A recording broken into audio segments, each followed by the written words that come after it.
4年前的今天啊，也就是2021年的4月28日，周深为电影《悬崖之上》所演唱的同名主打曲《悬崖之上》正式发布。这首歌发布之后呢，立刻就在腾讯有你榜获得了冠军的宝座，也是周深同年度第6座冠军宝座，非常值得庆贺。那4年后的今天呢，咱们就来聊一聊《悬崖之上》这首歌曲。其实当年张艺谋在拍《悬崖之上》这部电影的时候呢，并没有打算制作一个主题曲，本来呢就想用一些配乐，然后让整体的氛围起来。可能在他的感觉里面，主题曲会把整体的氛围给破坏掉。的确有时候主题曲自我的色彩太严重的时候，它往往注重的是什么？是一种个性化的展示。可是这部电影很重要的是什么呢？是要去把画面感给它展示出来。可能在张艺谋的脑海里面配乐更合适，但是有人拿了周深的小样给张艺谋一听，张艺谋觉得这不就是我要的那种配乐感吗？我们先来听听看张艺谋是怎么说的。我第一遍听我就一下子就觉得太好了，正好在后边完成了一个非常好的离场感，让观众沉浸在这样一种感觉中。我很喜欢这歌声中表达的那种，似乎是那种柔情的缠绵的一种感觉，他似乎在跟过去的先烈们在依依不舍的那种感觉。那歌词中唱到说，当你围在火炉旁，你会想象着明天人们幸福的模样。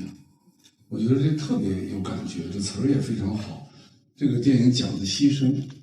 讲的是这些无私无畏的英雄的牺牲是默默无闻的。周深的歌恰巧到最后也传达出了这样的一种感觉，我觉得很时髦，很年轻，但是很深沉。就是今天的岁月静好，是有他们曾经负重前行。其实如果你问我这首歌到底好在哪，我会跟你说，这首歌曲是人声和画面感结合的最天衣无缝的一首歌曲。以往我们听到的一首歌曲它总是带有个人的色彩感，或者是说某一种价值观的展现，很少有每一个音符就是一幅画面，每一个连接它就是一种史诗感的故事，很少有这种感觉。就像我们当年看到有一部电影叫《海上钢琴师》，还记得吗？那个钢琴师在弹钢琴的时候，然后旁边的小号手就问他，你的脑海里怎么会有这样子的故事的？于是他们就看着现场的人，有一些贵妇走过来的时候，他就弹出了一个贵妇的高傲的性格，对吗？然后有时候好像类似一个小偷走过来的时候，他又弹出一个偷偷摸摸的感觉。他看到的所有的画面和音符都是连接起来的，这首歌就给了我这种感觉。好，我们现在来细细的分析一下这首歌的风格呢，它其实是苏联风格小调为基底，然后呢夹杂了和声小调和旋律小调。这里我先给大家稍微补充一个乐理的小知识一般来说，这个歌曲分为大调和小调，大调是哆来咪发嗦拉西哆这样子的一个音阶模式，小调来西哆来咪发嗦拉。大调呢比较敞亮一点比较大气一点，小调呢比较细腻一点，所以很多这种情歌用小调表达出来都非常的细腻。可是小调呢也分为几类小调，比方说有自然小调、和声小调、旋律小调，还有现代小调。那总的来说呢，就是它的在这种细腻的基础上呢，又有一些细分。比方说自然小调拉西哆来咪发嗦拉拉嗦发咪来哆，然后和声小调呢是拉西哆来咪发升嗦拉这个跟自然小调就有一个区别了，它多了一个升嗦回来的时候呢拉升嗦发咪来哆西拉这是一个和声小调。那到旋律小调呢，就是除了升嗦还多了一个升发，拉西哆来咪升发升嗦拉，但是它回来的时候呢还原了拉嗦发咪来哆西拉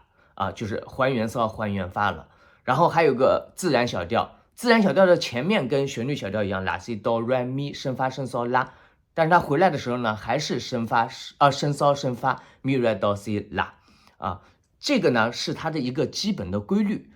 补充这个概念是什么呢？就是它在这个里面其实有一点细细的分支。这个分支大家可能现在对这个乐理不是很熟悉但是这个乐理带来出来的这种色彩感你是很熟悉的。比方说这首歌曲用旋律小调和和声小调的结合，然后并且以苏联小调为这个基底，它表达出来的那个画面感是什么样子呢？它是一种上世纪30年代北方冰城的冷冽肃杀感，又在旋律中暗藏信仰的一种温度。这个呢，其实就是一个怎么样通过你学到的技巧跟画面结合起来的一种应用，这个就是音乐人的最高境界。音乐人永远都不是说，哎呀，这个东西好听，或者说这个东西不好听，这个东西技巧上难，这个东西技巧上弱，不是这样子来分类的。音乐人所有的技巧都要跟画面结合起来，跟你的故事营造的背景结合起来，这就是一个好的音乐人。那首先啊，这个电影妙在什么地方？它前奏的时候不是用一段口风琴吗？口风琴在模拟什么样的画面？模拟的画面是这种风雪中的呼啸感。但是我们大家不要忘了，就是张艺谋在拍这个画面的时候，他又在模拟一样东西。他在模拟什么呢？模拟这个乌特拉行动中的暗潮涌动，对吗？有时候你拍画面那个风雪交加的时候，其实并不是在拍这个风景是风雪交加，是在拍人心当中的那种涌动。然后呢，你的音乐又通过口风琴去模拟出这样子的一个感觉，哇，这真的是太妙了，都是大师和大师级的这种连接啊。然后吉他和钢琴的极简铺陈呢，如细雪飘落，既克制又充满叙事张力。然后间奏的吟唱呢，以人声和弦乐交织，形成跨越时空的长镜头，既是对战争残酷的哀悼，也是对黎明将至的隐喻啊。所以它很多的这个东西啊，我们一定要站在一个乐器以及乐器背后它写作的这个角度，然后再包括它模拟出来的那个画面，以及画面对应的人的内心和整个故事的背景。哇，这个就太有趣了。好，这些东西形成之后，我们看看周深是怎么处理这首歌曲的。周深在词曲中展现了教科书级别的气声与强弱声的技术。这个技术是底层，这个技术它要表达什么东西呢？以收带放，用声音的细节雕刻情感层次。以收带放，其实大家要知道，收是最难的。放其实是很容易的，你大声喊出来就行了。收是非常非常难的，这是需要很强的技巧在这边。然后我们看啊，周深的中低音区，它主要是用那种比较沙哑质感的低吟铺陈，然后这种铺陈呢，很像是贴着耳朵在诉说，让听众置身于英雄的内心对白。然后动态的情感递增，它是怎么表达的？比方说副歌中的雪红的花开在屋檐下这一句啊，周深通过下滑音与气息颤动的处理，将牺牲的悲壮与和平的希冀融为一体。而看见明天的人们团聚的模样中，明天的这个词啊，有点微微升调的那种设计啊，很像那种曙光出现的那种感觉，赋予旋律明亮的转折。那吟唱段落的史诗感长达30秒钟的无词吟唱啊，这种是那种硝烟散尽后的战场回响，很像这种英雄英灵未泯的精神图腾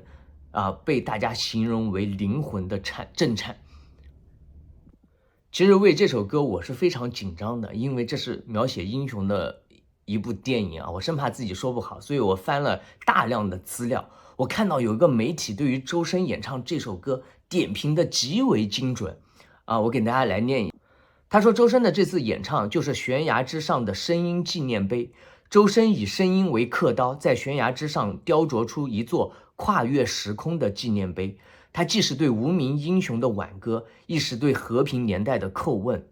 当技术服务于情感，当音乐与影像共生，这首歌证明了 OST 不仅是电影的注脚，更是独立的美学存在。就正如张艺谋所说，很时髦，但很深沉。这或许是周深对悬崖之上最精准的注脚啊！我这个写的多好，对吧？声音纪念碑，我们想想看啊，人民英雄纪念碑，大家用那个，对吧？石雕出来的那个样子，那种庄重，那种历史感，那种史诗感，那种沉重感啊，那种让我们铭记着我们生活在今天的幸福的环境下是多少先烈用鲜血铸就成的那种长城，对吧？才让我们有今天。周深呢，却用他的声音雕刻了一个纪念碑，哇，真的是太棒了！好，点个订阅，我们下次再聊。